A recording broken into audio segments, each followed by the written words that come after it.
Hey,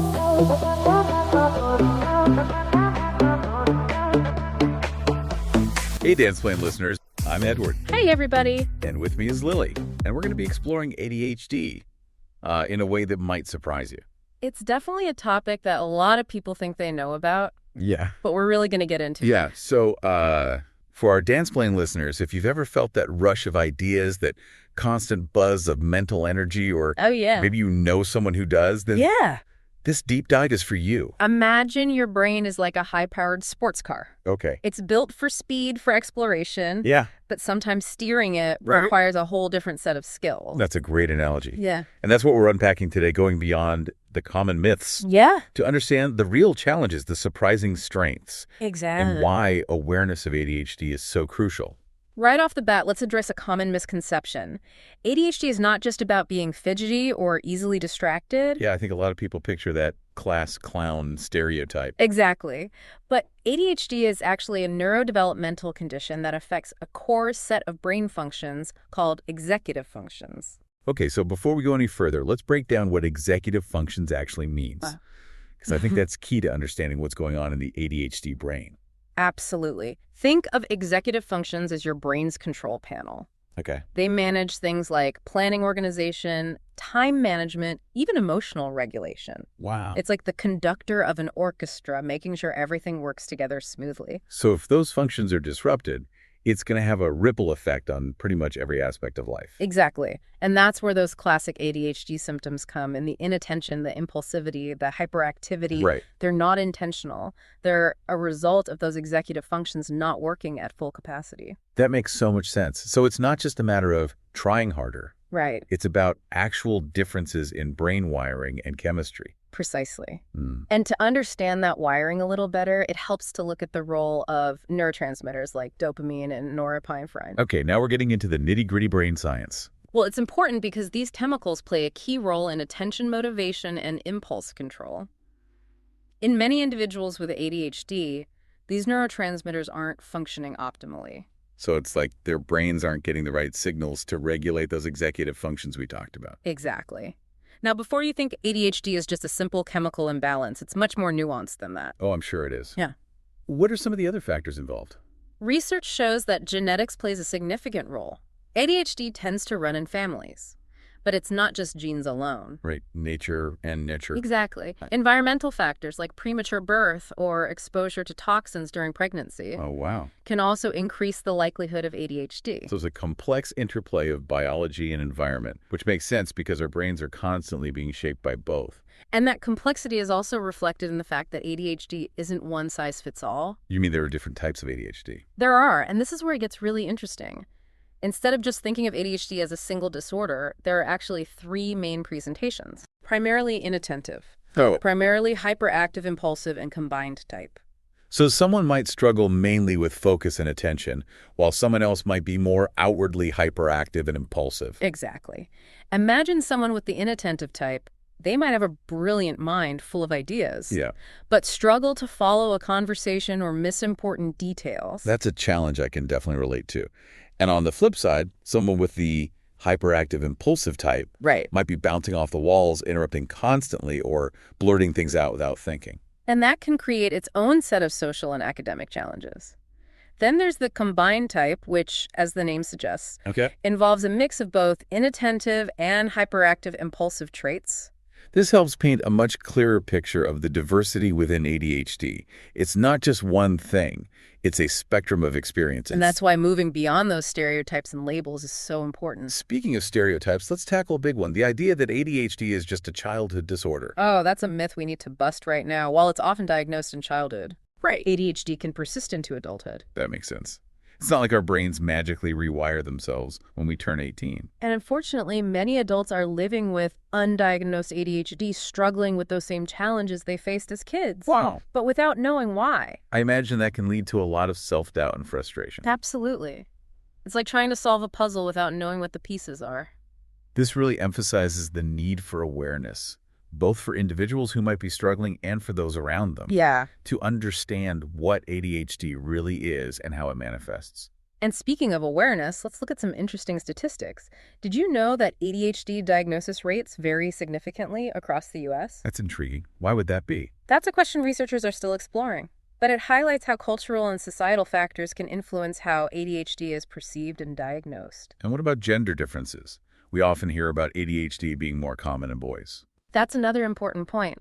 While boys are diagnosed more frequently in childhood, it's likely that girls are underdiagnosed because their symptoms might be less disruptive and more internalized. So that classic image of the hyperactive boy might actually be masking the reality that many girls are struggling silently. Exactly. And this is why it's so crucial to look beyond the stereotypes and understand the full spectrum of ADHD presentations. This deep dive is already shifting my perspective on ADHD. It's clearly much more nuanced than I initially thought. It is, and we're just scratching the surface. Oh, well. As we go deeper, we'll explore how ADHD impacts every aspect of life, from education and work to relationships and even life expectancy. That's a sobering thought. It seems like understanding ADHD is not just about knowledge. Right. It's about empathy and creating a more supportive world for those who experience it differently. Couldn't have said it better myself. And remember, even though we're focusing on the challenges, ADHD also comes with a unique set of strengths and perspectives that we'll unpack as we go along. I'm really looking forward to that part of the conversation. There's so much more to explore here. There is. But for now, let's take a breath and come back for part 2, where we'll delve deeper into the specific challenges and impact of ADHD across different areas of life. Sounds good. Okay. We'll be back after a quick... Just kidding. We don't do breaks on the deep dive. We'll jump right back into part 2 right after this. And don't forget to check out www.danceblane.xyz for more episodes, articles, and partner products related to the fascinating world of human behavior. Great. See you there. All right. Welcome back. I'm excited to continue our exploration of ADHD. Me too. We've laid a great foundation understanding that it's about executive function differences, not just being distractible, and that there are these distinct presentations. Right. So building on that, let's get practical. Yeah. How does ADHD actually play out in someone's everyday life? I think one area that immediately comes to mind is school, especially for kids who are just starting to navigate that whole system. It's a perfect example.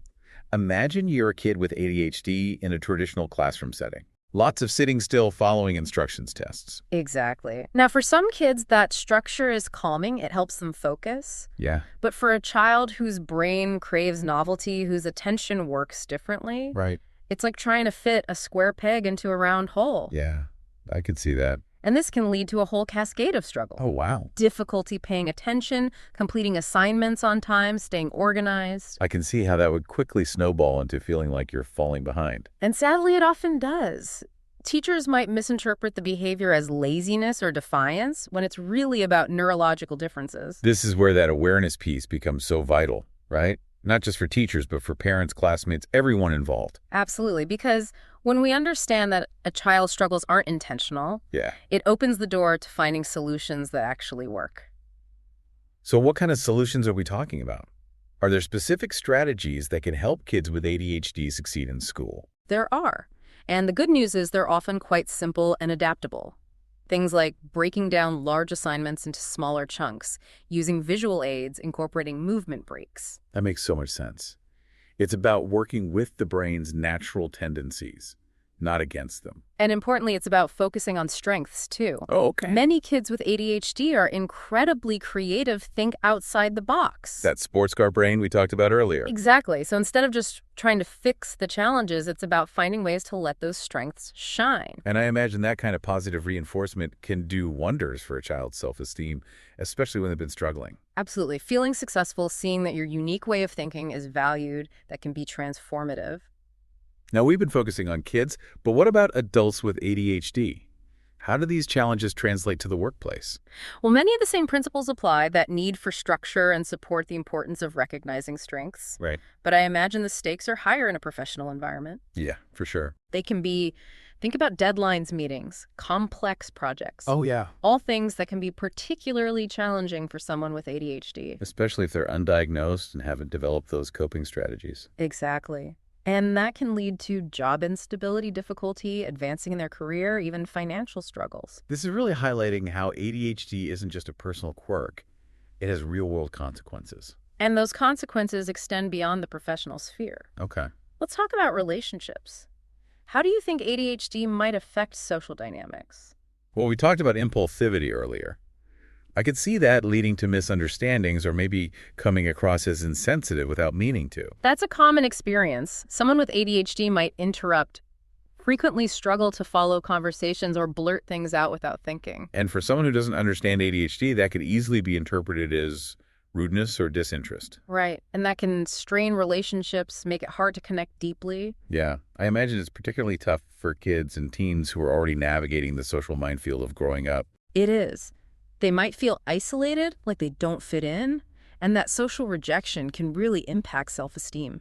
It's heartbreaking to think about, especially when they might already be struggling with those internal feelings of being different. And this leads us to an important aspect of the ADHD conversation, the emotional toll it can take. We've talked about frustration, self-doubt, social challenges.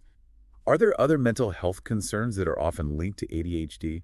Unfortunately, yes. Studies have shown that people with ADHD are at a higher risk for developing anxiety and depression. It makes you wonder, is it the inherent challenges of ADHD, or is it the societal response to it, the constant feeling of not measuring up? Likely a bit of both. Imagine constantly feeling like you're falling short, being told to just try harder when you're already giving it your all. That kind of chronic stress and invalidation can wear anyone down. Exactly. And that's why it's crucial to address the mental health aspects of ADHD, not just the behavioral symptoms. So therapy becomes a key piece of the puzzle.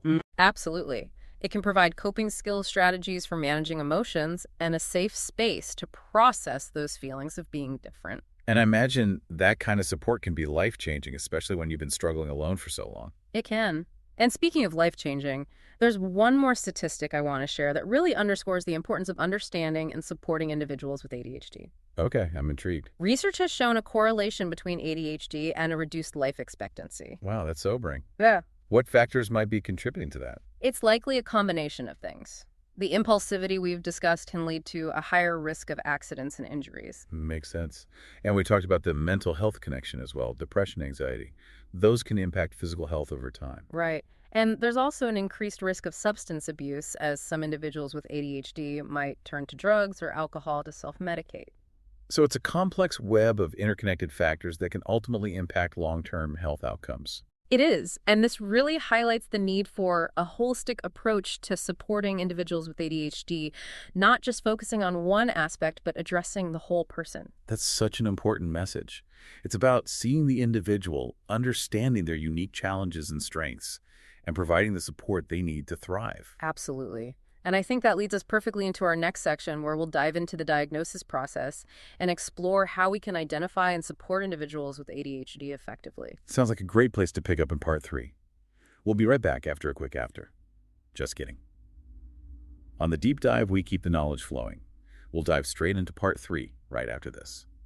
We've covered a lot of ground, from the neurological basis of ADHD to its impact on various aspects of life. But before we wrap up, let's talk about the diagnosis process. That's a crucial piece of the puzzle, because accurate diagnosis is the first step toward getting the right support and treatment. So how does someone actually get diagnosed with ADHD? Is it a simple checklist of symptoms? It's more nuanced than that. It typically involves a comprehensive evaluation by a qualified professional, like a psychiatrist, psychologist, or developmental pediatrician. And what does that evaluation look like? It usually starts with a thorough review of the individual's history, their symptoms, developmental milestones, any relevant medical information. So it's not just about what's happening right now, it's about understanding the bigger picture. Exactly. And importantly, it's not just based on self-reporting. Clinicians often gather input from multiple sources, parents, teachers, partners, to get a more complete picture. That makes sense. You might not always be aware of how your behaviors are impacting others or how they've changed over time. And to ensure a consistent and reliable diagnosis, clinicians use standardized criteria like those outlined in the DSM-5. That's the Diagnostic and Statistical Manual of Mental Disorders, right? Yes, it's essentially the Bible of mental health diagnosis. So it's not just a subjective opinion. There are clear guidelines to follow. Precisely. And in addition to interviews and observations, clinicians might also use specialized tools like ADHD rating scales or questionnaires. So it's a pretty thorough process. It is. And that thoroughness is important because we want to make sure we're identifying ADHD accurately and ruling out any other conditions that might be contributing to the symptoms. That makes sense. You wouldn't want to misdiagnose someone or miss something important. Exactly. And speaking of accuracy, there's one area where we need to be particularly careful: the diagnosis of ADHD in girls and women. We touched on this earlier, the idea that girls might be underdiagnosed. It's a real concern because their symptoms often present differently. Less hyperactivity, more inattentiveness, and internalized struggles, they might fly under the radar. So those classic stereotypes about ADHD might actually be doing more harm than good. They can, because they can lead to delayed diagnosis and missed opportunities for support. So it's a reminder to be aware of the full spectrum of ADHD presentations and to advocate for yourself or your loved ones if you suspect something might be going on. Absolutely. Early identification and intervention can make a world of difference. Now, once someone is diagnosed with ADHD, what are the next steps? That's where the conversation about treatment and management comes in. And it's important to remember that there's no one-size-fits-all approach. So it's not like there's a magic pill that suddenly cures ADHD. Unfortunately, no. But there are a range of effective options that can significantly improve quality of life. What are some of the most common approaches? Medication is often part of the equation, particularly stimulants that can help regulate those neurotransmitters we talked about earlier. So helping the brain get those signals, it needs to function optimally. Exactly. But medication isn't the only answer. Therapy, especially cognitive behavioral therapy or CBT, can be incredibly valuable. What does CBT focus on for someone with ADHD? It helps individuals develop coping mechanisms, strategies for managing time and organization, and ways to challenge those negative thought patterns that often accompany ADHD. So it's about empowering individuals to take control of their ADHD, not letting it control them. And beyond therapy and medication, there are also lifestyle changes that can make a big difference. Things like exercise diet and sleep hygiene. Those are always good for overall well-being, but it sounds like they're especially important for someone with ADHD. They are. It's about creating an environment that supports the brain's optimal functioning. And I imagine finding the right combination of these approaches is a very individual process. It is. It's about working closely with a healthcare professional to develop a personalized plan that addresses your specific needs and goals. This whole deep dive has really opened my eyes to the complexities of ADHD. It's so much more than just being distractible. It's a different way of thinking and experiencing the world. And it's a way of thinking that comes with both challenges and incredible strength. That's the takeaway I want to leave our listeners with. ADHD isn't a deficit, it's a difference. And with the right support and understanding, individuals with ADHD can thrive. Absolutely. And that's what we need to focus on, creating a world that embraces neurodiversity and celebrates the unique contributions of every mind. It's about understanding your brain, embracing your strengths, and finding the tools that work for you. And never underestimate the power of community. Connecting with others who understand what you're going through can be so validating and empowering. Couldn't agree more. And don't forget, head over to our website at www.dansplain.xyz for all the latest episodes, articles, and partner products. Keep exploring, keep questioning, and keep dansplaining the world around you.